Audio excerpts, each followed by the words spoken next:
This might be the most beloved Barenaked Ladies song of all time. If I Had $1 Million. The song existed even before the band did.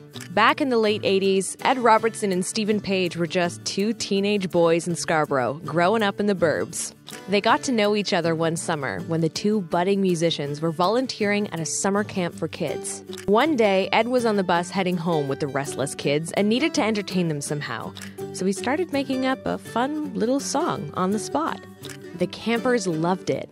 Ed realized he may be onto something. As soon as he got home, he played it for Stephen, and Stephen echoed it right back. A call and response, of course. They realized they'd stumbled upon the perfect structure for the song. Later that year, they played some of their very first live gigs together. And every so often, they would pull out their fun little two-hander tune.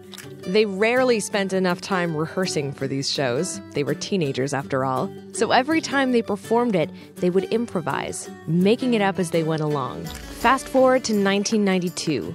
The Barenaked Ladies are now a full-fledged 5-piece band working on their very first full-length album.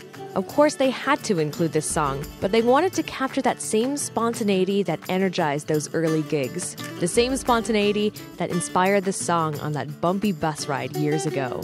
So they had an idea. Every day after they recorded one or two other songs for the album, they would lay down a new version of If I Had $1 Million.